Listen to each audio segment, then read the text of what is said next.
નમસ્કાર, આપ જોઈ રહ્યા છો ITN ગુજરાતી. મોડાસા શહેરમાં સ્પાની આડમાં ધમધમતા ગેરકાયદેસર દેહ વ્યાપારના કાળા કારોબાર સામે અરવલ્લી જિલ્લા એસઓજી પોલીસે લાલ આંખ કરીને એક બહુ મોટા સેક્સ રેકેટનો પર્દાફાશ કર્યો છે. મોડાસા ટાઉન પોલીસ સ્ટેશનની હદમાં ગણેશપુર હજીરા 3 રસ્તા પાસે આવેલા આયેશા કરીમ કોમ્પ્લેક્સના પ્રથમ માળે ચાલી રહેલા ડિવાઇન સ્પા પર પોલીસે ખાસ પ્લાનિંગ સાથે ત્રાટકીને સમગ્ર ગેરકાયદેસર નેટવર્કને રંગેહાથ ઝડપી પાડ્યું છે. બિલકુલ કોર આ આખું ઓપરેશન ગાંધીનગર વિભાગના નાયબ પોલીસ મહાનિરીક્ષક વિરેન્દ્રસિંહ યાદવ અને ઇન્ચાર્જ એસપી આરડી ડાભીની કડક સૂચના બાદ પાર પાડવામાં આવ્યું હતું.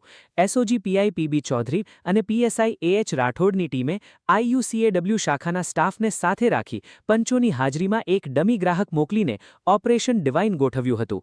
જેવો જ ડમી ગ્રાહકનો ગ્રીન સિગ્નલ મળ્યો કે તુરંત પોલીસે દરોડો પાડ્યો હતો. તપાસમાં ખુલાસો થયો છે કે સ્પાના સંચાલકો આર્થિક ફાયદા માટે બહારથી છોકરીઓ બોલાવી ગ્રાહકો પાસેથી તગડી રકમ વસૂલતા હતા.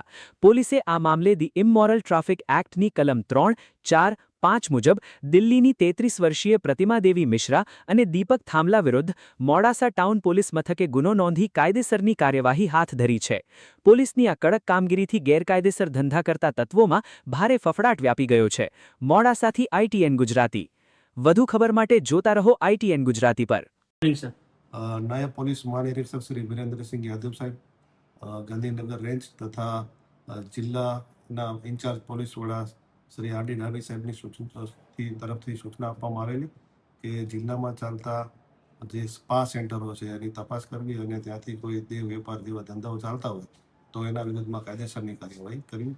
જે અનુસંધાને એસઓજીના police inspector Shri P B Chaudhari સાહેબને કામગીરીએ બાતમી મળેલ બરાબર કે મોડાસા ટાઉન પોલીસ સ્ટેશન વિસ્તારની હદમાં આવેલ ગણેશપુરા હજીરા 3 રસ્તા પાસે આયશા કરીમી કોમ્પ્લેક્સના પ્રથમ માળે ડિવાઇન સ્પા નામનો એક સ્પા ચાલે છે અને ત્યાં આગળ જઈ અને હકીકત વેરીફાઈ કરી અને રેડ કરતા ત્યાંથી છોકરીઓ મળી આવેલ જે બહારથી બોલાવવામાં આવેલી હતી અને સ્પાની આડમાં ગેરકાયદેસર રીતે ગ્રાહકો પાસેથી નાણાં પડાવી અને દેહ વ્યાપારનો ધંધો ચાલતો હતો. જે અનુસંધાને 2 ઇસમોની વિરુદ્ધમાં કાયદેસરની કાર્યવાહી કરવામાં આવેલ છે અને એની તપાસ હાલ એસઓજી ખાતે ચાલુ છે.